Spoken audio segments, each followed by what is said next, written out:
Hello students. तो जैसा कि हम लोग अपने चैप्टर केमिकल काइनेटिक्स में लास्ट क्लास में we were discussing first order reaction के एग्जांपल, हम लोगों ने वहाँ पे डिस्कस किया था ग्राफ्स क्या होते हैं फर्स्ट ऑर्डर के। जितने भी ग्राफ्स होते हैं सारा का सारा ग्राफ हमने डिस्कस कर लिया था along with its characteristics. So characteristics first order reactions के क्या क्या होते हैं। देखो, सबसे पहला जो कैरेक्टरिस्टिक था वो हमने डिस्कस किया था कि फर्स्ट ऑर्डर में क्या होता है, इक्वल फ्रैक्शन या फिर इक्वल परसेंटेज क्या होता है, इक्वल टाइम में रिएक्ट करता है। जैसे कि हमने आपको एक एग्जांपल भी दिया था, अगर मान लो 100 मोलर कंसंट्रेशन है, अगर 10 मिनट्स में अगर वो 10% रिएक्ट कर रहा है, यानी कि फिर बाद में कितना बचेगा 90, तो अगली बार जो 10 मिनट में होगा वो 90 में से क्या होगा 10% रिएक्ट करेगा। ठीक है, फिर उसके बाद फिर क्या हुआ है 90 का 10% 81 का फिर 10% लेंगे, यानी कि इक्वल फ्रैक्शन या फिर equal percentage reacts in equal interval of time. That is the identity of the first order reaction. Secondly हम लोग डिस्कस किए थे कि जीरो ऑर्डर रिएक्शन में जो होता है वो एपी को फॉर्म करता है, लेकिन जो फर्स्ट ऑर्डर रिएक्शन में जो रिएक्टेंट है जिस तरह से कंज्यूम होता है टाइम के साथ, वो जीपी यानी कि ज्योमेट्रिक प्रोग्रेशन को क्या करता है, रिजेंबल करता है। तीसरी और बहुत सबसे इंपॉर्टेंट बात हमने डिस्कस किया था कि जो टी हाफ होता है वो फर्स्ट ऑर्डर का, वो कभी भी इनिशियल कंसंट्रेशन पर डिपेंड नहीं करता है। वहीं पर जो रेट है, क्लियर ना, रेट जो है वो कंसंट्रेशन और टाइम के हिसाब से क्या होता है, कम होता है, बट एक्सपोनेंशियली क्या होता है, कम होता है। क्लियर ना। और क्वेश्चंस भी किया था हम लोगों ने, तो आज हम उसी को ही कैरी फॉरवर्ड करेंगे और कुछ और इम्पॉर्टेंट चीज़ें जानने की कोशिश करेंगे। तो आगे ज़रा आप ध्यान से देखें, कुछ क्वेश्चंस ऐसे होते हैं फर्स्ट ऑर्डर के जहाँ पर आपको दो चीज़ें दिखाई देती हैं। पहली चीज़ क्या है, फ्रैक्शन। दूसरी चीज़ क्या दिखाई देती है, परसेंटेज। तो कभी भी फ्रैक्शन का क्वेश्चन आए या फिर परसेंटेज का क्वेश्चन आए तो दोनों के मैं आपको अलग अलग फार्मूले दे रहा हूँ। हालांकि इसकी ज़रूरत नहीं है, बट आपके इजी ईयर के लिए, आपके इजी के लिए मैं आपको दो अलग अलग फार्मूले दे रहा हूँ। तो देखो, पहला फार्मूला जो है, कभी भी अगर आपसे क्वेश्चन पूछे, तो यहाँ पर आप देखिए, कभी भी आपसे क्वेश्चन पूछे कि एक्स परसेंटेज, कभी भी ऐसा कुछ है कि एक्स परसेंटेज क्या हुआ है, रिएक्ट हुआ है, ठीक है, तो उसके लिए आपके पास फार्मूला क्या होना चाहिए। देखो ध्यान से, उसके लिए फार्मूला आपके पास होना चाहिए टी परसेंटेज एक्स, जो भी टाइम होगा उस टाइम पर दिया होगा आपको, ये हमारे पास ओवरऑल सारा का सारा फार्मूला है अपॉन के लॉग। ठीक है, जब भी परसेंटेज आएगा तो मैं आपको पहले बता चुका हूँ 100 लेंगे, 100 और 100 में से कितना x, वो यहाँ पर अपन लिखेंगे। क्लियर ना। वहीं पर अगर कभी भी फ्रैक्शन का सवाल आ जाए, कभी फ्रैक्शन आ जाए, तो उस कंडीशन में आपको क्या रखना है, उस कंडीशन में जो है टाइम होगा हमारा, जो भी फ्रैक्शन है, जैसे लास्ट क्लास में क्वेश्चन कराया था हम लोगों ने 1/3, 2/3, ठीक है, तो यहाँ पे टाइम लिख दिया था ना 2/3। उसी तरह से बस गौर आपको करना है, जब भी फ्रैक्शन आएगा तो आप यहाँ पर 100 की जगह क्या लोगे, 1 और 1 माइनस जो भी आपको फ्रैक्शन दिया जाएगा। ये दो फार्मूले आपका काम कर देंगे। ठीक है, रटना नहीं है, बस ध्यान रखना है, जब भी परसेंटेज होगा वहाँ पर क्या होगा, ऊपर 100, नीचे 100 माइनस क्या होगा, परसेंटेज, और जब भी फ्रैक्शन होगा तो ऊपर क्या होगा 1, नीचे क्या होगा हमारा, हाँ नीचे क्या होगा हमारा 1 माइनस फ्रैक्शन। तो ये दो चीज़ें आप ध्यान रख लीजिए फ्रैक्शन के केस में, तो ये 1 और यह रहा 2, ये इंपॉर्टेंट फार्मूले। तो बेस्ड ऑन दिस फार्मूला हम लोग चलो क्वेश्चन कर लेते हैं। क्लियर ना, तो ज़्यादा अच्छे से क्लियरिटी अपने पास आएगी। चलिए, तो पहला जो सवाल है वो लिखें सभी। पहला जो क्वेश्चन है वो है, in a first order reaction, in a first order reaction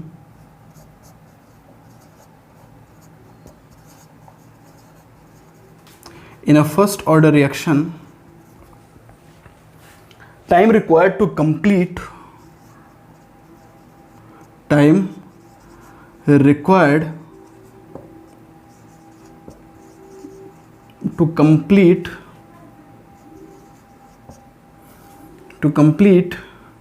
time required to complete 40% of reaction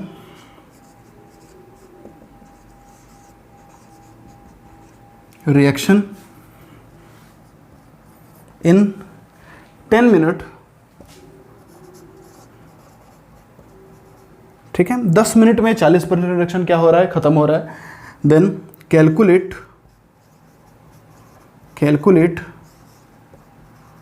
time required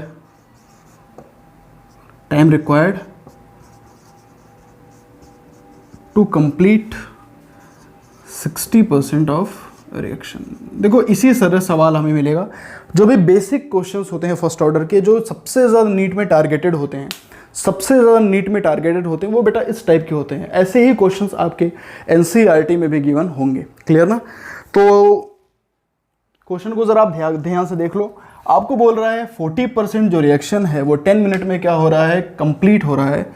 ठीक है, आपको बताना है कि जब रिएक्शन का 60% कंप्लीट हो जाएगा तो बताओ उसका टाइम क्या है। सपोज अगर ये फर्स्ट ऑर्डर का क्वेश्चन ना होता, अगर यही क्वेश्चन जीरो ऑर्डर का होता तो आप क्या आंसर देते?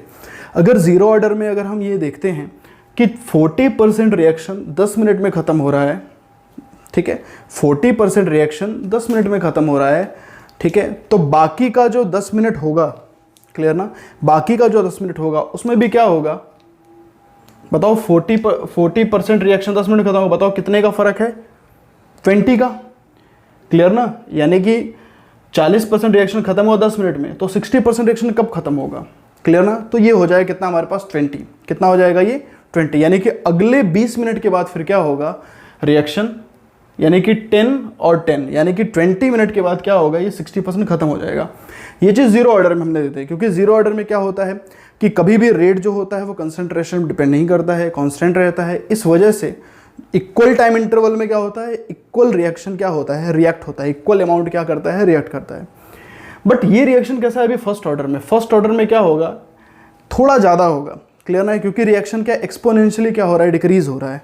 ठीक है, खैर लॉजिक्स हमें नहीं लगाने, हमें तो क्या लगाना है? फॉर्मूला। तो अगर आप फॉर्मूला यूज़ करते हो तो देखो मेरा मानना है कि कौन सा यहाँ फॉर्मूला यूज़ करोगे? ऑब्वियसली बात है ये वाला यूज़ करोगे, परसेंटेज वाला। तो आप एक साथ ही यूज़ कर लीजिए। कैसे? देखो कैसे यूज़ करना है, बहुत ध्यान से देखना। फॉर्मूला सबसे इंपॉर्टेंट क्या है? ये वाला फॉर्मूला सबको पता है। K इक्वल टू कितना है? K इक्वल टू कितना होता है? 2.303 अपॉन कितना? T log 100 upon 100 minus x. यही होता है ना हमारा। यहाँ पर परसेंटेज एक्स ले लो। क्या यही फार्मूला है? हम यही फार्मूला यूज़ करेंगे। लेकिन अब देखो कैसे यूज़ करेंगे हम इस फार्मूले को। क्लियर ना? इसको कैसे यूज़ करेंगे? देखो इस के की जगह है ना, हम पहले 60% वाला यूज़ करेंगे, पहले 40% वाला यूज़ करेंगे, फिर बाद में हम क्या करेंगे? 60% वाला। तो हम इस के की जगह क्या लिख सकते हैं? हम इस के की जगह भी क्या लिख सकते हैं? ज़रा ध्यान से देखो। इस के की जगह भी हम लिख सकते हैं 2.303 डिवाइडेड बाई टी की जगह हम क्या लिखेंगे बेटा? टाइम एट कितना? चलो मैं फिर से कर देता हूं। टाइम एट कितना? 40%। क्लियर? लॉग 100 माइनस 100 माइनस कितना? 40। यही बात है हमारा। इक्वल टू ये पूरा का पूरा, एक्सक्यूज मी, 2.303 अपॉन कितना? T 60% हमसे पूछ रहा है। ये रहा लॉग 100 अपॉन 100 माइनस कितना? 60। बहुत आसान है, देख लो कर सकता हूं मैं। कुछ भी नहीं गया है। इस के की जगह ये वाला जो के था रेट कांस्टेंट, वो हमने 40% के लिए यूज़ कर लिया। ये रेट कांस्टेंट किसके वजह से यूज़ कर लिया? 60% के लिए यूज़ कर लिया। ठीक है, अब हमारा काम हो गया है आसान। तो बस सारी वैल्यूज़ को पुट करो। यहाँ T 40% कितना है? 10 मिनट। 40% के लिए कितना है? 10 मिनट है। इसके लिए अपने को पूछ रहा है। सबको सॉल्व कर लो, आपका आंसर आपको मिल जाएगा। चलो सॉल्व कर ले। चलो यहाँ पर सॉल्व कर लेते हैं। तो देखो 2.303 बहुत शराफत से क्या हो जाएंगे? ये दोनों कैंसिल आउट हो जाएंगे। बोलो हो जाएंगे? क्लियर ना? लॉग और लॉग भी कैंसिल आउट हो जाएंगे। क्लियर ना? तो लॉग और लॉग भी कैंसिल आउट हो जाएंगे। बिफोर चलो एक बार ले लेते हैं हम इसको। लॉग 100 अपॉन कितना आ गया? ये 60। 100/60 का मतलब कितना हो गया? हाँ, कितना हो गया? 10/6 होगा। 10/6 को क्या लिख सकते हो? 5/3 लिख सकते हो। तो लॉग के अंदर आ जाएगा यहाँ पर 5/3 आएगा। क्लियर ना? और यहाँ पर ये मत भूलिए, यहाँ पर 1/10 भी है, ठीक है। तो मैं यहाँ पर लिख देता हूँ, यहाँ पर 1/10 भी है। तो यहाँ पर आ जाएगा बेटा 1/10 log 5/3 इक्वल टू कितना, 1/t 60% आपको निकालना है, log 100 अपॉन कितना 40। 100/40 को क्या लिख सकते हो, ठीक है, 10/4, 10/4 को क्या लिख सकते हो, हाँ क्या 5/2। बोलो सही है, बोलो कर सकते हैं। बस आप इसको सॉल्व कर लीजिए, जब आप इसको सॉल्व कर लेंगे देन यू विल गेट, ठीक है, then you will get your answer. Clear ना। तो चलिए इसको सॉल्व कर लें हम। तो चलिए इसको सॉल्व कर लीजिए। इसको बेटा सॉल्व करोगे आप कैसे, सबसे पहले आप क्या कर लो,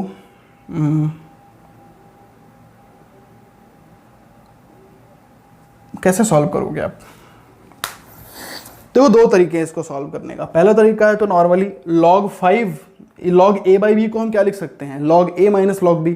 तो इसको आप सॉल्व कर लो। log 5 माइनस log 3 कितना होता है, log 5 आपको बताया मैंने कितना 0.7, log 3 होता है कितना 0.48। 0.7 माइनस 0.48 कितना होता है 0.22। तो यहाँ पर जब आप सॉल्व करोगे you will get 1/10 multiply by 0.22 equal to 1/60%, 1/t 60 multiply by log 5 minus log 2। log 5 कितना होता है 0.7 माइनस log 2 यानी कि 0.3। 0.7 माइनस 0.3 कितना होता है 0.4। लो बस इसको आपको क्या कर लेना है सॉल्व। क्लियर ना। सभी लोग सॉल्व करिए और मेरे को फाइनली यहाँ पर आंसर बताइए कितना आ रहा है। जल्दी सॉल्व कर लीजिए। क्लियर ना, ठीक है, जल्दी सॉल्व कर लीजिए आप। डन। चलिए देखो यहाँ सॉल्व करेंगे आप, t 60% कितना आ जाएगा, ये इधर आएगा ये नीचे आएगा, यानी कि 4 अपॉन कितना 0.22। जब आप इसको सॉल्व करोगे then you will get t 60% that is 18.1 minute. This is your answer 18.1 minute, यानी कि 40% रिएक्शन को ख़त्म होने में अगर 10 मिनट लग रहा है तो 60% रिएक्शन को ख़त्म होने में कितना लगेगा 18.1 मिनट लगेगा। ठीक है, तो इस तरह से आप कैलकुलेट करोगे। ठीक है, चलिए कॉपी कर लीजिए, फिर मैं आपको मिलवाता हूँ अगले क्वेश्चन से। कॉपी कर लीजिए। ओके, अब देखिए यहाँ पर आपके सामने एक अलग सा क्वेश्चन लिखा हुआ है। इस क्वेश्चन में क्या कह रहा है, for the first order reaction initial concentration of reactant is reaction is इतना, यानी कि रिएक्शन का जो इनिशियल कंसंट्रेशन है वो है 16 मोलर, और जो टी हाफ दिया हुआ है वो आपको दिया है 13.86 इंटू 10⁻³ मिनट। आपसे पूछा जा रहा है determine initial rate of the reaction, second rate after 27.72 into 10⁻³ minute. Clear ना। तो सबसे पहला जो आपसे क्वेश्चन पूछा जा रहा है वो आपसे पूछा जा रहा है इनिशियल रेट। तो बताओ बेटा इनिशियल रेट क्या होता है, आपको मैंने बताया है, हाँ इनिशियल रेट का मतलब होता है rate at time t equal to 0, यानी कि शुरुआती टाइम पर रेट कितना था। तो देखो कोई भी रिएक्शन अभी शुरू हुई है उस टाइम पर उसका जो रेट होगा वो तो सिंपली होगा R इक्वल टू, वो तो सिंपली होगा क्या, R equal to K times A0। A0 का मतलब क्या हुआ, जो इनिशियल कंसंट्रेशन है, पक्का। तो हमें सबसे पहले K निकालना है, K निकालने के बाद उसको A0 से मल्टीप्लाई कर देना है, तो मुझे क्या मिल जाएगा इनिशियल रेट। बोलो बात समझ में आ रही है, क्योंकि कोई भी रिएक्शन है उसका इनिशियल रेट तो यही होगा कि जब A0 हमारे पास हो। क्लियर ना। तो R equal to K into A0। Clear ना, क्योंकि ये जीरो ऑर्डर है नहीं इसलिए इसके ऊपर जीरो होगा नहीं, इसके ऊपर 1 मतलब K A0। तो चलो बताओ K कैसे निकालोगे। K निकालने के लिए मुझे क्या गिवन है, T हाफ। तो एक फार्मूला मेरे जहन में आ रहा है, क्या, T half equal to 0.693 upon कितना K। बोलो आ रहा है। तो बताओ यहाँ से K का फार्मूला क्या हो जाएगा, हाँ 0.693 डिवाइडेड बाई T हाफ। तो मैं यहाँ से K निकाल देता हूँ। तो बताओ K की जगह मैं क्या लिखूँगा 0.693 अपॉन T हाफ कितना दिया है 13.86 मल्टीप्लाई बाई 10⁻³ और ये A0 की जगह मैं क्या लिख देता हूँ 16, क्योंकि मुझे दिया हुआ है A0 कितना 16। बोलो बात समझ में आ रही है। तो बस आपको इसको क्या कर लेना है, सॉल्व। तो ज़रा थोड़ा सा दिमाग लगाइए आप। दिमाग क्या लगाना है कि देखो आपको क्या दिमाग लगाना है कि अगर हम बात करें ये, ठीक है, ये इसको ज़रा देखो ध्यान से, ये डायरेक्टली कैंसिल आउट हो सकता है। अगर यहाँ 6.9 होता तो ये 2 जा होता, 13.86 है ना, तो ये रहा 20 कैंसिल हो जाएगा। और अगर आप बात करो यहाँ पर 2 से 16 कैंसिल आउट हो गया, कितना आएगा 8। तो फाइनली यहाँ पर जो आपका रेट आएगा, इनिशियल रेट जिसको आप कहो कहते हो, वो आएगा बेटा कितना, 8 × 10⁻², यानी कि 800 मोलर पर मिनट। कर लीजिएगा सभी, सॉल्व कर लीजिएगा, कोई बहुत बड़ा प्रॉब्लम नहीं है, कर सकते हो सभी सॉल्व इसको। ठीक है, ये रहा हमारा पहला इनिशियल रेट। अब आपको पूछ रहा है रेट आफ्टर टाइम टी। तो बताओ रेट आफ्टर टाइम टी क्या होता है। ये तो कई बार बता चुका हूं मैं, रेट आफ्टर टाइम टी कितना होता है। हाँ 80 होता है। क्या होता है, 80, सॉरी ये कंसंट्रेशन आफ्टर टाइम टी है। तो रेट आफ्टर टाइम टी क्या होता है, R = K × 80। This is rate after time T. Clear. अब कुछ लोग 80 की जगह ये फॉर्मूला लगा देंगे, ठीक है, A0 e⁻ कितना -KT। ये भी तो मैंने लिखवाया है, हालांकि आपको A0 भी दिया हुआ है, आपको K भी दिया है, आपको T दिया है, बट अगर बेटा आपने ये फार्मूला लगा लिया तो ये आंसर कभी भी आपका आने वाला नहीं है। ठीक है, तो ध्यान रखिएगा, मैंने आपको ज़रूर बताया है, वो सब आपको मैंने जानकारी देने के लिए बताई है ताकि आप कभी ग्राफ हो, इनका रिलेशन आप बता सकें।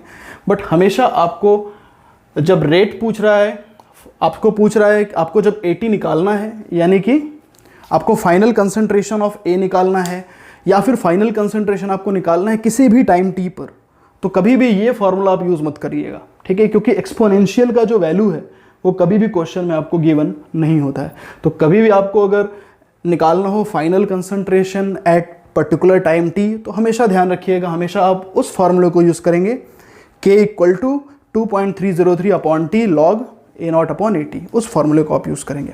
क्लियर ना। तो इसको अपन रब कर देते हैं, तो गलती मत करिएगा, इसको आप नहीं लिखोगे। ठीक है, तो चलो हम कौन सा फार्मूला यूज़ करेंगे, हम ये वाला फार्मूला यूज़ करेंगे। कौन वाला, ये वाला, K = 2.303/T।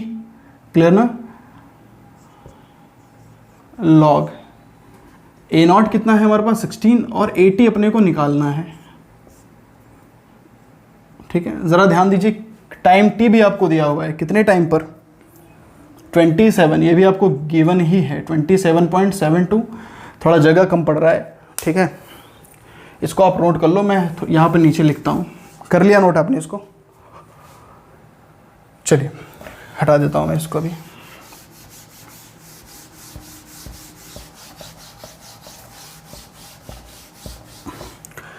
चलिए मैं यहाँ पर आपको बताता हूँ,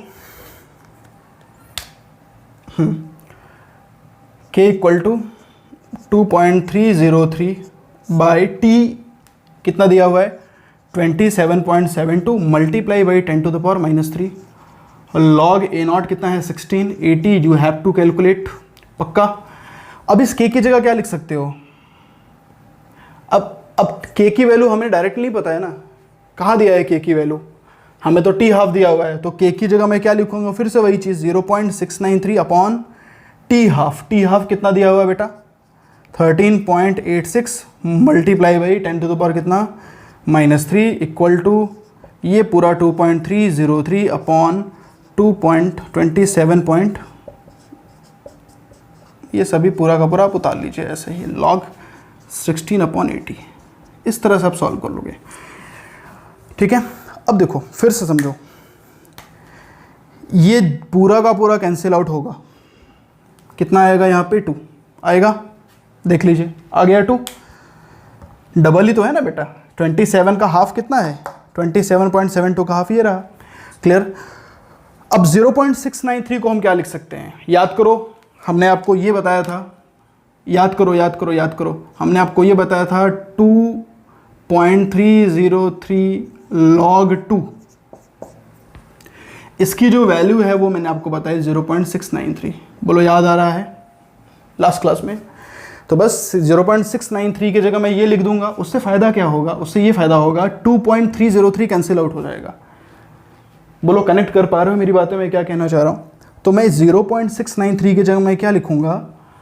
2.303 log 2 लिख सकता हूँ मैं। नीचे तो कुछ भी नहीं बचा, क्लियर?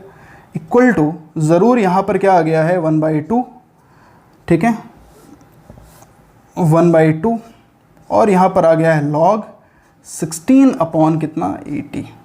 बस थोड़ी दूर रुक जाओ, थोड़ी देर, आपका क्वेश्चन हो जाएगा सॉल्व, क्लियर? तो बस अब आप क्या करोगे बेटा? अब सिंपल सा, यहाँ पर 2.303 भी था, इसको कैंसिल आउट कर दोगे आप, ठीक है? अब आप क्या करोगे? ये जो 2.303 है, ये जो 2.30, ये तो कैंसिल आउट हो गया है, तो बचेगा कितना हमारा? ये 2 इधर चला आएगा, तो कितना बचेगा? 2 log 2 बचेगा, इक्वल टू यहाँ कितना बचा? हाँ, log 16 अपॉन कितना? 80। सही जा रहे हो? बताओ 2 log 2 को क्या लिख सकते हो? हाँ, क्या लिख सकते हो? log 2 टू द पावर कितना? 2, क्योंकि यहाँ पर जो 2 होता है वो इसके पावर में चला जाता है। बोलो याद आ रहा है? तो 2 log 2 को आप क्या लिख सकते हो? आप लिख सकते हो log 2 की पावर कितना? 2, पक्का, इक्वल टू कितना? log 16 अपॉन कितना? 80, क्लियर ना? तो अब आप यहाँ क्या लिखोगे? log 4 equal to log 16 upon कितना? 80। बस आपका काम हो गया ख़त्म। दोनों तरफ आप ले लो एंटी लॉग, तो log log क्या हो जाएगा? Cancel out. तो log log क्या हो जाएगा? कैंसिल आउट, ठीक है? जब दोनों तरफ आप क्या ले लोगे? एंटी लॉग, ठीक है, क्लियर? तो बचा कितना आपका? 80 इक्वल टू 80, यानी कि concentration at time t equal to कितना बचा? 16 बाई कितना? 4। ये आपका आंसर आ गया कितना बेटा?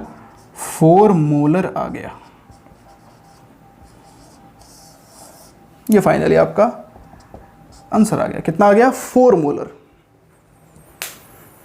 दिख रहा है? बट आपको ये पूछ रहा है रेट, आपको कंसंट्रेशन थोड़ी ना पूछ रहा है। आपने तो क्या बताया है अभी? कंसंट्रेशन बताया है। You have to calculate what? Rate. तो रेट निकालने के लिए देखो फॉर्मूला क्या है? रेट कांस्टेंट मल्टीप्लाई बाई कितना? 80, है ना? तो बस आपका अगला काम क्या है?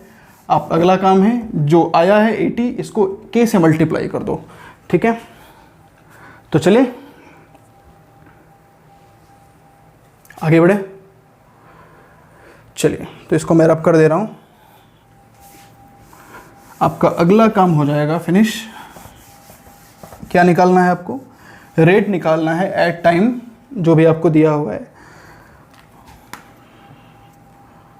तो R इक्वल टू, बताओ k की जगह हम क्या लिखेंगे? k की जगह हम क्या लिखेंगे? हाँ, k की जगह लिखेंगे वही 0.693 अपॉन कितना?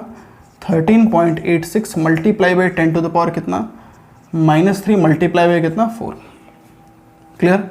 अब आप इसको सॉल्व कर लें, ठीक है? आप इसको जब सॉल्व करोगे यू विल गेट कितना?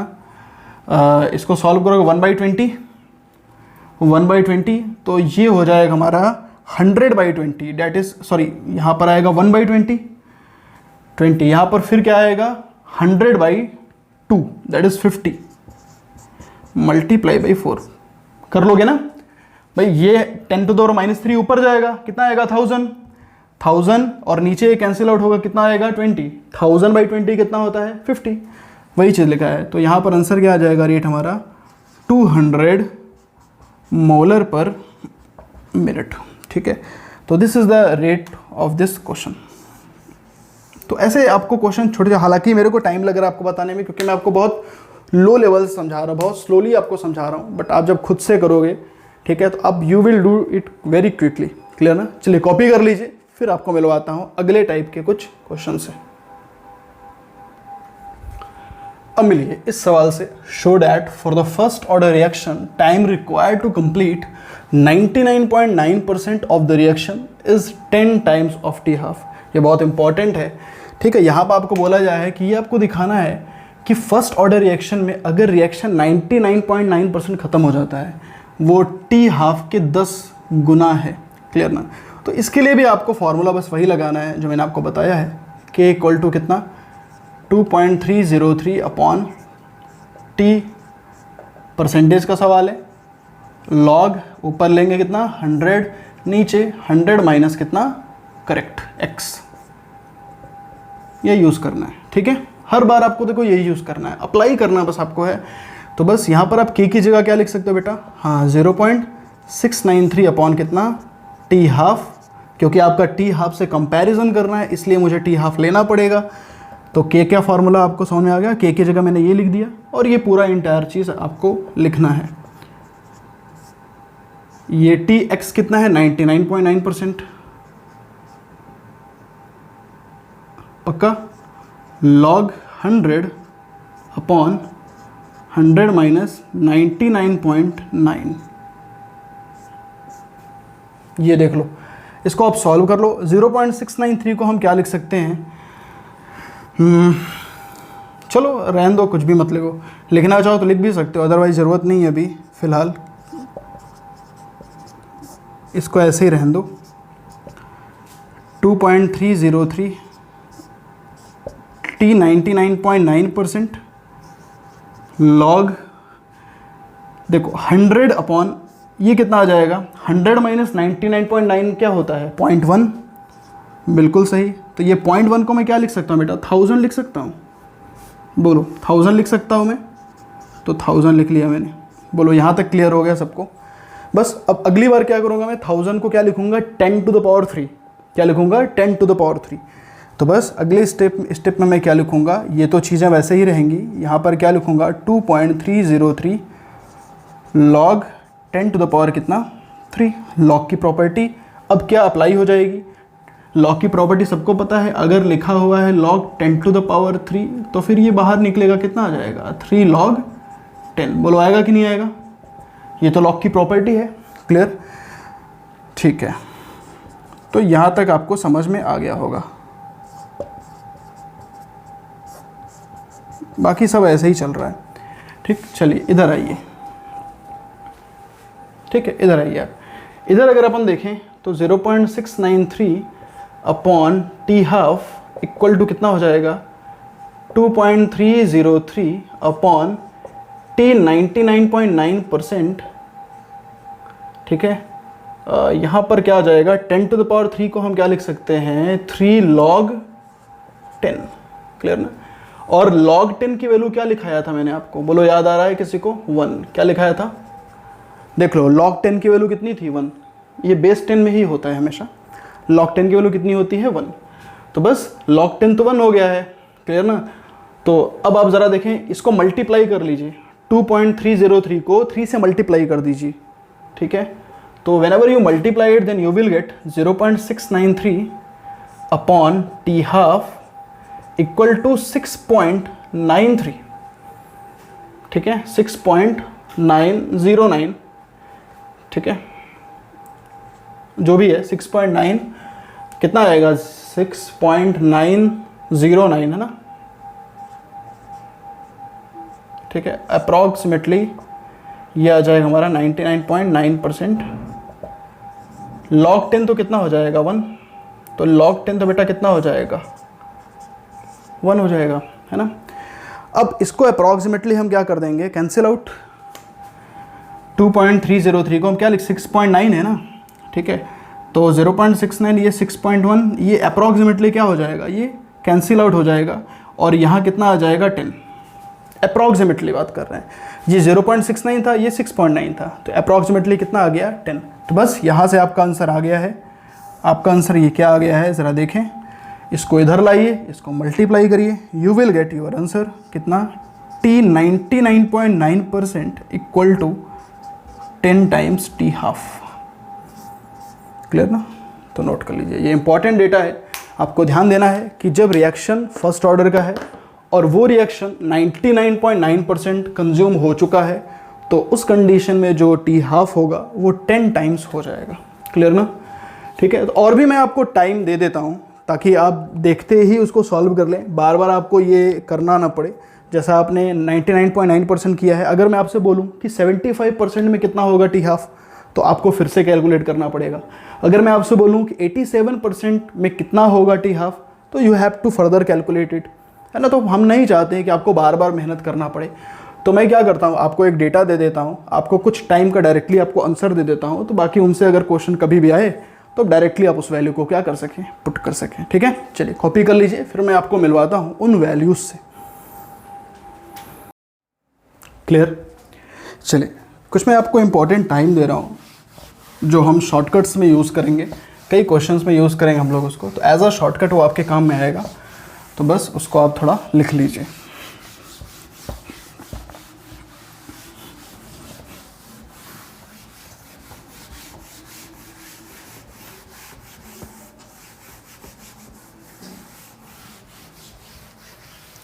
Done.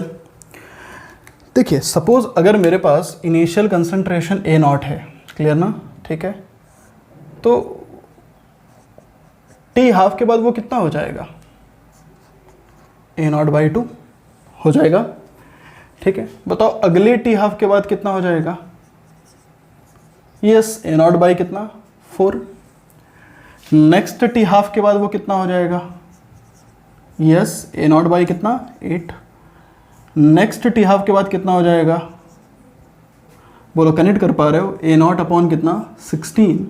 And last next T half के बाद कितना हो जाएगा, A0 अपॉन 32, और आगे बढ़ता चला जाएगा 164। ठीक है, क्लियर ना। क्या कभी ये ज़ीरो होगा, कभी नहीं होगा, इसीलिए जो फर्स्ट ऑर्डर की रिएक्शन वो कभी भी ख़त्म नहीं होते हैं। ठीक है, क्लियर। तो आपको मैं क्या कनेक्ट कराने की कोशिश कर रहा हूँ कि जैसे मान लो 50% रिएक्शन, ठीक है, टी हाफ का मतलब क्या है 50%, पहले A0 था 50% कैलकुलेट, आपने जब रिएक्शन को ख़त्म किया तो कितना हो गया कंसंट्रेशन, A0/2। नेक्स्ट 50% ख़त्म किया तो कितना हो गया, A0/4। तो ऐसे ऐसे चलता गया। तो आपको मैं क्या बताने की कोशिश कर रहा हूँ कि टी हाफ का मतलब क्या है कि रिएक्शन जो है वो 50% क्या हो चुकी है, कंप्लीट हो चुकी है। पक्का। अब अगर मान लो मैं यहां से गया, ठीक है, यहां से मैं यहां पहुंच गया, A0 से मैं कहां पहुंच गया, A0/4 पहुंच गया, मतलब मैंने 2 टी हाफ को क्रॉस कर लिए। तो पहले टी हाफ में रिएक्शन 50% खत्म हुई, तो बताओ अगली टी हाफ में रिएक्शन कितना खत्म हो जाएगी, हाँ 50% का 50%। क्लियर ना, यही फर्स्ट ऑर्डर है।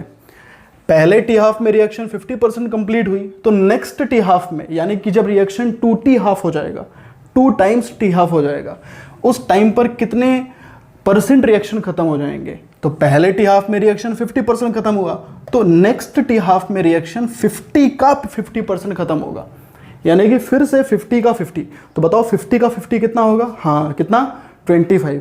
तो नेक्स्ट टी हाफ में रिएक्शन 50% का 50% खत्म होगा, यानी कि नेक्स्ट टी हाफ में कितना हो जाएगा रिएक्शन, 50 पहले का, बाद में 25 कितना हो गया 75%। कितना हो गया 75। तो वही मैं बताना चाहता हूँ कि जब 2 टी हाफ हो जाएगा तो रिएक्शन 50% तो पहले था ही टी हाफ में, नेक्स्ट टी हाफ में 50 का 50 खत्म होगा, यानी कि 25। तो मिला जुला के कितना हो गया 75%। क्लियर। तो जब रिएक्शन 75% कंप्लीट हो जाता है तो कितना टी हाफ ले लेता है वो, 2 टी हाफ, याद रखना हमेशा। ठीक है, अगर हम बात करते हैं 3 टी हाफ की तो क्या होगा, अब ये 25% का 50%। ठीक है, क्लियर ना, क्योंकि आपने ही सीखा है, कैरेक्टरिस्टिक्स है, क्योंकि equal percentage of reaction reacts या फिर completes in equal interval of time. तो पहला हाफ लाइफ टाइम 50% खत्म होने पर, ठीक है, क्लियर ना, टी हाफ आया, तो नेक्स्ट 50% कंप्लीट होने पर कितना आएगा, 50 का आधा, यानी कि 25। उसके नेक्स्ट टी हाफ कंप्लीट होगा, यानी कि जब 3 टी हाफ कंप्लीट होगा तो 25 का भी क्या होगा, हाफ। तो ऐड कर लो सभी को, यानी कि अब 3 टी हाफ में कितना खत्म हो जाएगा रिएक्शन हमारा, 2 टी हाफ में 75 खत्म हुआ। अब टी हाफ में 3 टी हाफ में क्या होगा, अब ये जो 75 है उसका भी कितना 50%। क्लियर ना। तो मिला जुला के कितना हो गया 25 का 50% यानी कि 12.5, सबको ऐड कर दीजिए, यू विल गेट 87.5%। तो 87.5% जब रिएक्शन ख़त्म होता है तब तक वो 3t½ जा चुका होता है, यानी कि 3 हाफ लाइफ क्या कर चुका होता है, वो ख़त्म कर चुका होता है। ठीक है, इस तरह से मैं आपको कुछ डेटा बताने वाला हूँ। चलो एक और ले लेते हैं 4t½ तो 4t½ में क्या होगा 50 हाँ प्लस 25 प्लस 12.5, अब 12.5 का भी आधा यानी कि 6.25। अब सबको ऐड कर दो आप, तो इसमें 6.25 जब ऐड करोगे यू विल गेट 93 पॉइंट कितना 93.75 93.5 तो 93.5 ये रिएक्शन 93.25 ना 93.25%। क्लियर। तो मैं आपको इसी तरह से क्या है ये सारा चीज़ें अभी मैं आपको बता रहा हूँ, ये सब चीज़ आपको याद रखनी है कि जब रिएक्शन 93.25 कंप्लीट हो जाएगा तो बताओ कितने हाफ लाइफ हो चुके रहेंगे उसके 4। जब रिएक्शन 87.5 कंप्लीट हो जाएगा तो बताओ कितने हाफ लाइफ वो कवर कर लेगा, बिल्कुल सही, कितना 3 हाफ लाइफ। जब रिएक्शन 75% कंप्लीट हो जाएगा तो how many half life it covers 2 times t½ यानी कि 2 हाफ लाइफ वो कर चुका होगा पूरा, तब जाकर रिएक्शन 75% कंप्लीट होगा। क्लियर ना। ठीक है, तो इस चीज़ को मैं एक आपको दे रहा हूँ लिख कर, तो उस चीज़ को आपको कॉपी कर लेनी है। तो फिलहाल आपको मैं ये समझाने के लिए लिखा था, तो पहले आप इसको कॉपी कर ले, फिर मैं इसको रब करके सारा क्लीन करके आपको मैं सारा डेटा दे देता हूँ। कर लिया, चलिए। तो जैसा कि अभी आपने देखा, इस चीज़ को आप अच्छे से लिख लीजिए।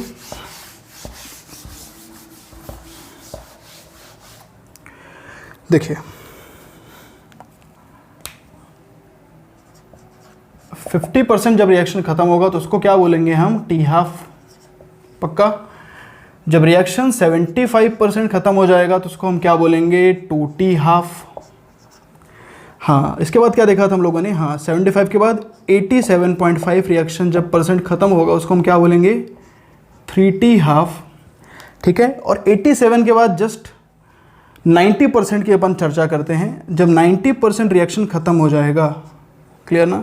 ठीक है, जब रिएक्शन कितना खत्म हो जाएगा 90%, तो यहाँ मैं डायरेक्टली परसेंट नहीं लिखता हूँ, मैं डायरेक्टली t 90% लेता हूँ, आपको कन्फ्यूज़न ना हो। तो t 50%, this is what t 75%, this is t हाँ 87.5% and the next t 90%। Clear. उसके बाद बताओ, इसको छोड़ो अभी आप, उसके बाद बताओ t हाँ 93.25% निकाला था। क्लियर।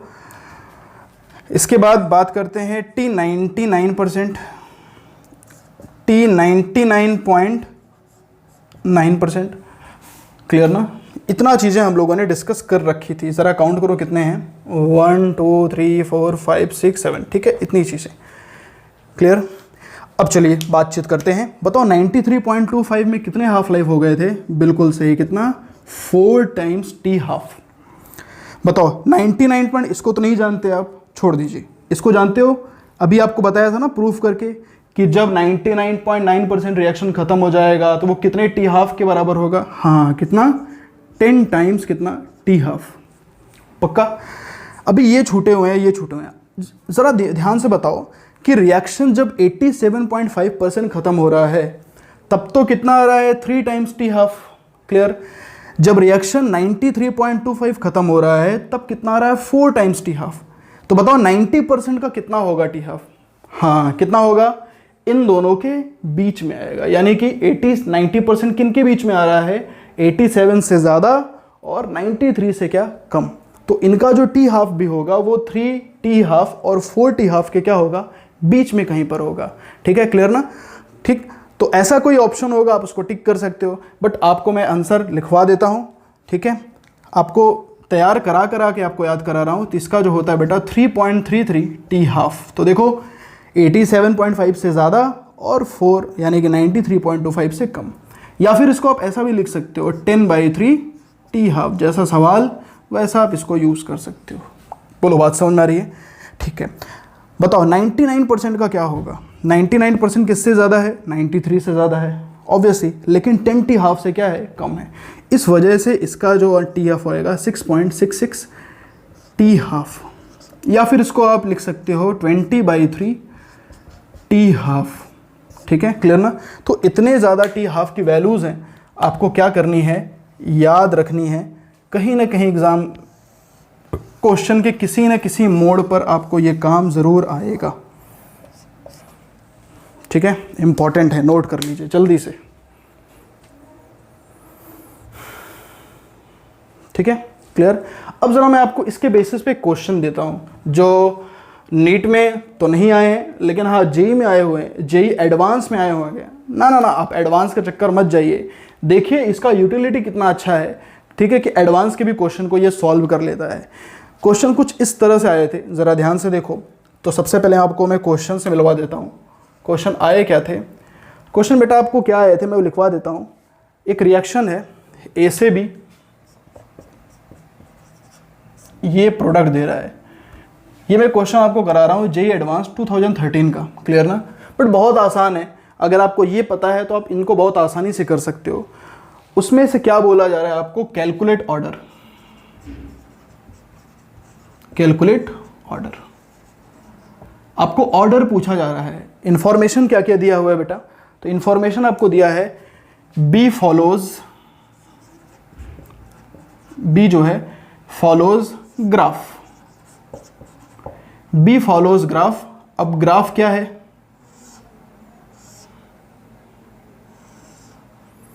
ठीक है, ग्राफ क्या है, ये है, ये रहा कंसंट्रेशन। ठीक है, ये कंसंट्रेशन है और ये रहा टाइम, क्लियर ना, कंसंट्रेशन और टाइम, क्लियर ना। तो बी जो है वो इस ग्राफ को फॉलो कर रहा है। और ए के बारे में क्या इंफॉर्मेशन है, ए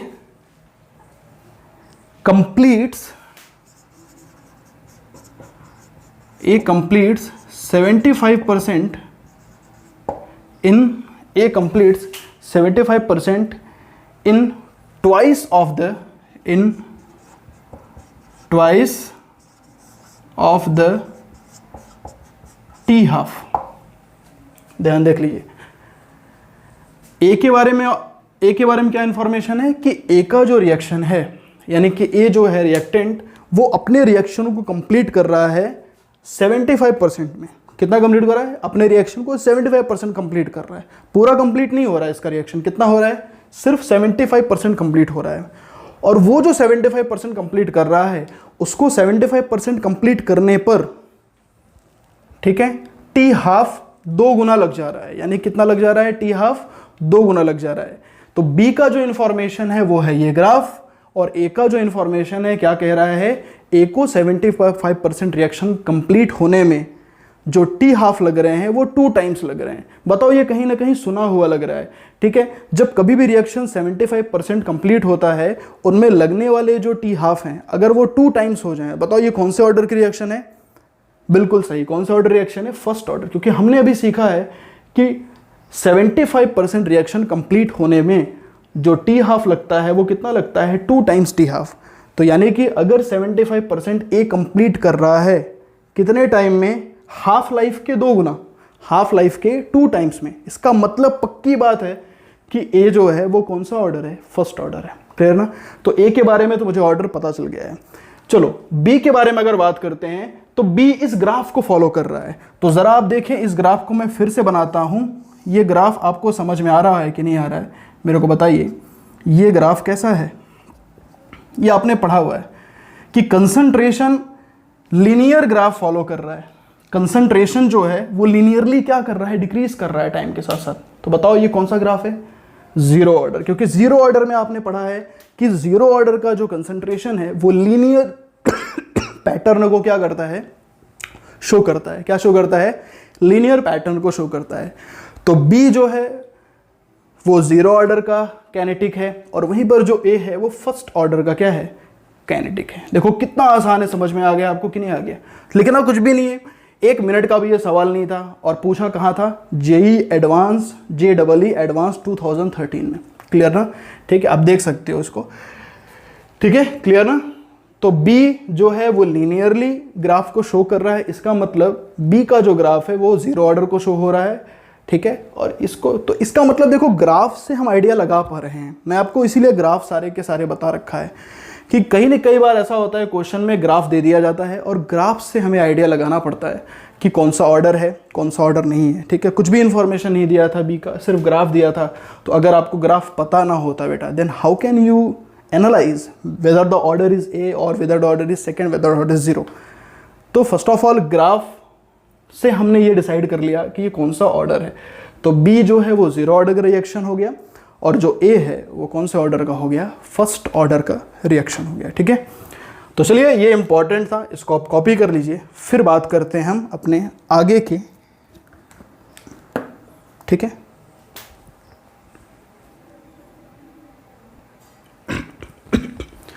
नाउ अब जरा देखिए, एक और इंपॉर्टेंट चीज मैं आपको बता रहा हूं, स्यूडो फर्स्ट ऑर्डर रिएक्शन क्या होता है, ठीक है। स्यूडो फर्स्ट ऑर्डर रिएक्शन जो होता है वो एक्चुअली सेकेंड ऑर्डर होता है ना, सेकेंड ऑर्डर रिएक्शन होता है, जो आपने नहीं पढ़ा है। सेकेंड ऑर्डर रिएक्शन होता है बट एक्चुअली वो होता है फर्स्ट ऑर्डर। कुछ कंडीशन होते हैं जिसके वजह से वो फर्स्ट ऑर्डर हो जाता है।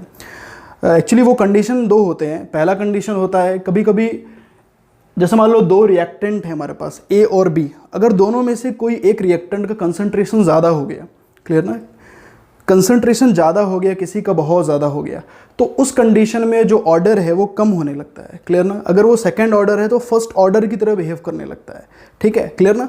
तो ऑर्डर वो एक्चुअली कम होता नहीं है, उसका बिहेवियर जो है वो फर्स्ट ऑर्डर की तरह होने लगता है। यानी कि जो कैरेक्टरिस्टिक्स हमने बताए हैं फर्स्ट ऑर्डर के, वो उनकी तरह बिहेव करने लगता है, ठीक है। तो पहला कंडीशन ये है जब रिएक्टेंट क्या हो जाते हैं, एक्सेस में हो जाते हैं। दूसरा कंडीशन ये होता है जब भी कोई सेकेंड ऑर्डर रिएक्शन होता है तो उस कंडीशन में क्या होता है, अगर कैटलिस्ट इन्वॉल्व है, अगर कैटलिस्ट इन्वॉल्व है, हर बार नहीं, जनरली ऐसा नहीं होता है, बट कभी कभी ऐसा होता है जो कैटलिस्ट इन्वॉल्व होता है उसकी वजह से भी क्या होता है, ऑर्डर सेकेंड ऑर्डर की जो होती है उनकी प्रॉपर्टीज़ फर्स्ट ऑर्डर की तरह बिहेव करने लगती है। तो इन कंडीशन में जो सेकेंड ऑर्डर होता है वो एक्चुअली फर्स्ट ऑर्डर बनने लगता है, क्लियर ना, ठीक है। तो उसको हम लोग फर्स्ट ऑर्डर तो बोलेंगे नहीं क्योंकि वो फर्स्ट ऑर्डर है नहीं, क्योंकि वो सेकेंड ऑर्डर से फर्स्ट ऑर्डर की तरफ आया है। इसका मतलब क्या है, वो स्यूडो फर्स्ट ऑर्डर है। तो हम लोग सबसे पहले देखेंगे स्यूडो फर्स्ट ऑर्डर होता क्या है। कंडीशन तो हमने देख लिया है, अभी बात कर लिया है, उसको लिखेंगे, ठीक है। तो लिखिए, सपोज दैट, लिखना क्या है, सपोज दैट हमारे पास दो रिएक्शन है ना। मान लो ए से बी जा रहा है, ये क्या है बेटा, ये प्रोडक्ट है, ठीक है।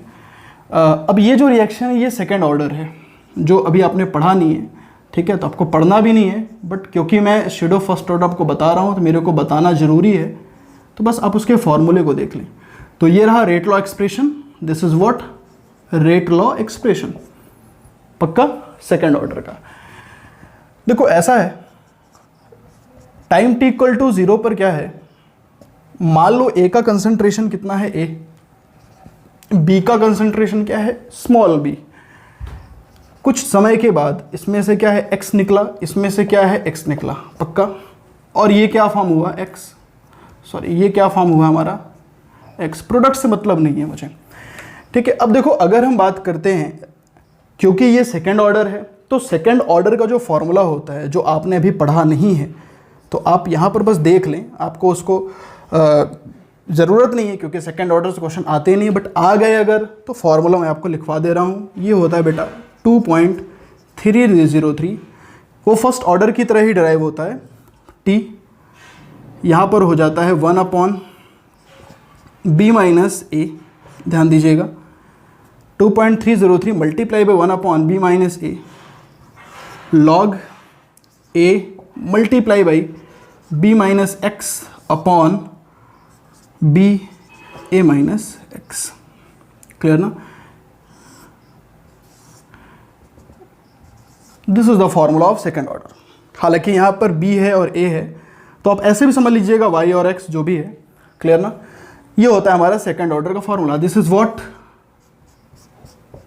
सेकेंड ऑर्डर का जो सेकेंड ऑर्डर होता है बेटा, वो भी कभी ख़त्म नहीं होता है, यानी कि इसका भी जो लाइफ टाइम है वो इनफाइनाइट होता है। क्या होता है वो, इनफाइनाइट, क्लियर ना। हमेशा ध्यान रखिए, जो ज़ीरो ऑर्डर है वो ही फिनिश होता है, वो भी कंप्लीट हो पाता है, ठीक है। अब क्या हो अगर, ध्यान से देखिएगा, क्या हो अगर, अच्छा एक चीज़ इसमें ध्यान रखिएगा, इसमें क्या है कि जो,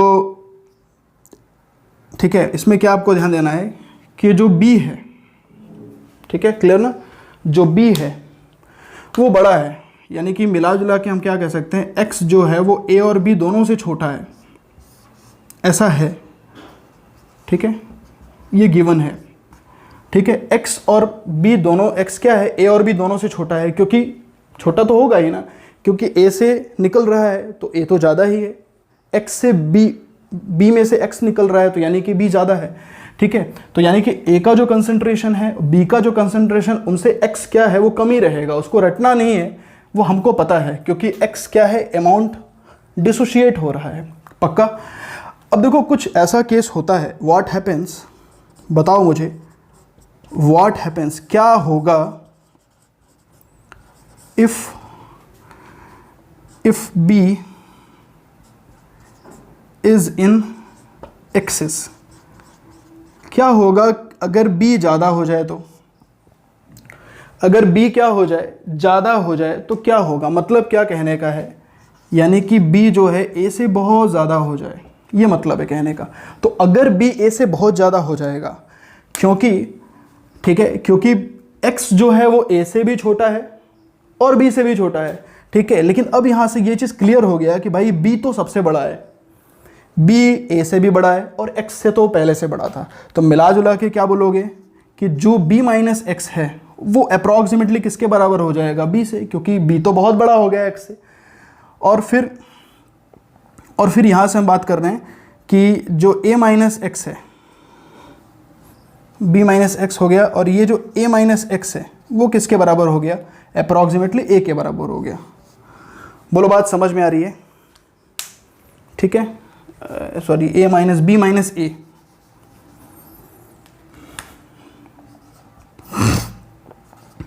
ये चीज समझ लीजिए आप, b माइनस एक्स b के बराबर हो गया अप्रॉक्सीमेटली, क्यों, क्योंकि x तो सबसे छोटा था, और बाद में हमने ये देखा कि कभी ऐसा हो जाए कि b एक्सिस में हो जाए तो b a से भी बड़ा हो जाएगा, तो b तो सबसे बड़ा हो गया, तो b के कंपैरिजन में x क्या है, नेग्लिजिबल है, और b a से बहुत बड़ा है, इसलिए हमने अप्रॉक्सीमेटली b मान लिया है। तो बताओ फॉर्मूले में क्या चेंज होगा, बता सकते हो मुझे, फॉर्मूले में क्या चेंज होगा, तो सबको पुट कर लीजिए, यू विल सी फॉर्मूले में क्या चेंज होगा, 2.303 अपॉन कितना t, ये तो वैसे ही रहेगा। हाँ, b माइनस a किसके बराबर हो गया है, b के, तो यहाँ नीचे आ जाएगा बेटा कितना, 1/b, लॉग वैसा ही है, a वैसा ही है, ज़रा देखें, और b माइनस एक्स की जगह क्या लिखोगे, हाँ b लिखोगे, क्या लिखोगे, b, पक्का, डिवाइडेड बाई कितना, b, और यहाँ क्या आ गया, a माइनस एक्स। बोलो ये बात समझ में आ रही है, क्लियर, बोलो ये बात क्लियर हो रही है, सबको क्लियर हो रही है, देख लीजिए सभी आप लोग, ठीक है। अब ज़रा देखो आप यहाँ पे, अब ये जो b है यहाँ तक क्लियर हो गई। अब यहाँ पर आप ज़रा बहुत ध्यान से देखिए, अपनी बड़ी बड़ी आंखों को खोल के देखिए, ये b और b क्या हो रहा है, कैंसिल आउट हो रहा है। तो अगर b और b कैंसिल आउट हो जाएगा तो फाइनली हमारा जो k आएगा, ठीक है, ये b और b कैंसिल आउट हो गया, और इस b का मल्टीप्लिकेशन हम इस k से करेंगे, ठीक है, तो हमें एक नया रेट कांस्टेंट मिल जाएगा, ठीक है। तो नया जो रेट कांस्टेंट है उसको हम लेते हैं k डैश, और k डैश की जो वैल्यू है वो k इंटू क्या है बेटा, b है, क्लियर ना। What is k dash, k dash is the rate constant of first order.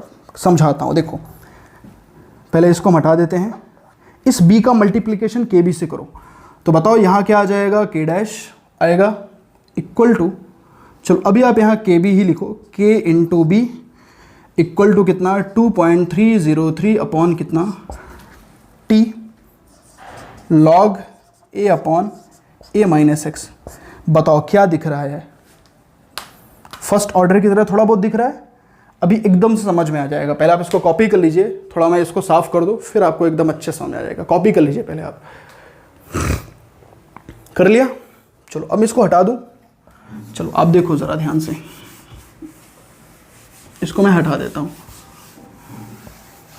देखो इसके बाद लिख रहा हूं ना, इस k इंटू बी को मैं एक नया कांस्टेंट देता हूं, क्योंकि किसी भी कांस्टेंट से आप मल्टीप्लाई करोगे तो फाइनली आंसर क्या आएगा, कांस्टेंट ही आएगा। तो फाइनली मेरा क्या आ गया यहाँ पे के डैश, और के डैश की वैल्यू मैं यहाँ पे लिख चुका हूँ के इंटू बी। तो के डैश किसके बराबर आ गया बेटा, 2.303 अपॉन टी लॉग ए अपॉन ए माइनस एक्स। बोलो कहीं देखा हुआ लग रहा है? बिल्कुल। ये अब किसकी तरह लग रहा है? It seems like first order reaction which is derived from second order reaction. ठीक है, इसलिए आप क्या बोलोगे इसको, शूडो फर्स्ट ऑर्डर। तो शूडो फर्स्ट ऑर्डर कोई अलग नहीं होता है, शूडो फर्स्ट ऑर्डर भी क्या होता है, फर्स्ट ऑर्डर की ही तरह होता है, क्योंकि वो सेकेंड ऑर्डर से डेराइव होता है। किस कंडीशन में होता है?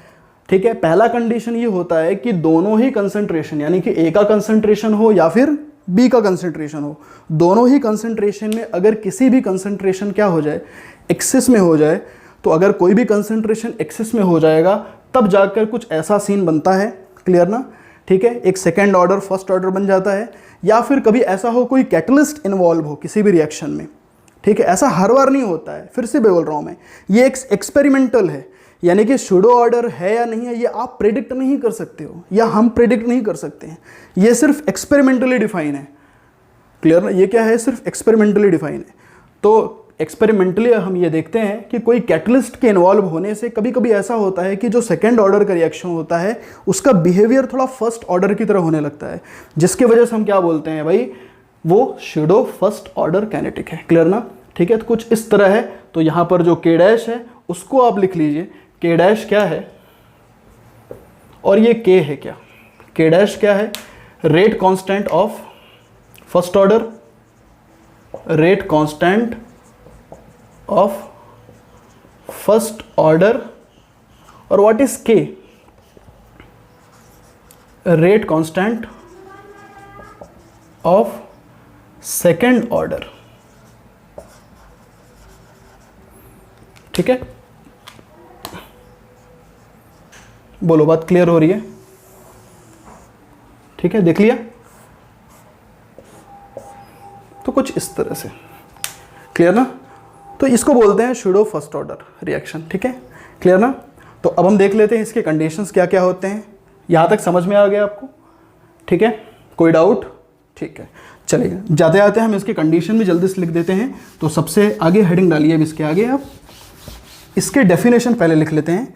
इसके डेफिनेशन बेटा आप लिख लीजिए, रिएक्शन इन विच, लिखिए मेरे साथ, reaction in which, reaction in which क्या लिखोगे, in which kinetics of the reaction, kinetics मतलब speed, kinetics of reaction is studied by, is studied by decreasing, is studied by decreasing order, is decrease, कई books में suppress भी लिखा होता है। ठीक है, ऑर्डर इज नोन एज क्या, जी हाँ, शूडो फर्स्ट ऑर्डर। उसको क्या बोलोगे, शूडो फर्स्ट ऑर्डर रिएक्शन बोला करोगे। ठीक है, तो ये इसका डेफिनेशन होता है। तो कभी भी ऐसा आपको दिखाई दे कि जहां पर ऑर्डर क्या हो रहा है, सप्रेस हो रहा है, या फिर ऑर्डर क्या हो रहा है, डिक्रीज हो रहा है, वहां पर आप क्या बोलोगे, उसको शूडो ऑर्डर रिएक्शन। और अगर सेकंड से सप्रेस हो रहा है तो फर्स्ट हो जाएगा। क्लियर ना? ऐसा भी होता है शूडो सेकंड ऑर्डर, लेकिन वो बहुत ज़्यादा एडवांस हो जाएगा, उतना हम नहीं जाएंगे। आपको बस सिंपल ध्यान रखना है, pseudo first order reaction. Clear? ठीक है, क्लियर ना? तो यहाँ फर्स्ट हटा लीजिए, शूडो ऑर्डर रिएक्शन। तो अगर सेकंड से सप्रेस हो रहा है, यानी कि सेकंड से ऑर्डर डिक्रीज हो रहा है, तो फर्स्ट पर जाएगा, तो उसको शूडो फर्स्ट ऑर्डर बोलेंगे। थर्ड से अगर सप्रेस होगा तो ऑब्वियसली बात है, उसको सेकंड, शूडो सेकंड ऑर्डर बोलेंगे। क्लियर ना? ऐसे ऐसे हमारे कोर्स में फर्स्ट है शूडो, तो इसलिए हम फर्स्ट पढ़ते हैं। क्लियर ना? नोट कर लिया? चलिए, तो हम बात करते हैं जल्दी से कंडीशंस। तो इसको हम रब कर देते हैं, इसको आपने नोट कर लिया होगा। तो अगली हेडिंग डालिए, conditions for pseudo order reactions, conditions for pseudo first order reactions, conditions for pseudo first order reaction. ठीक है,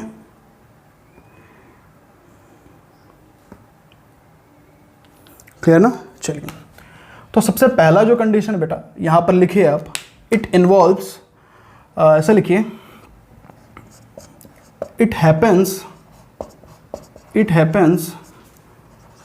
when in a particular reaction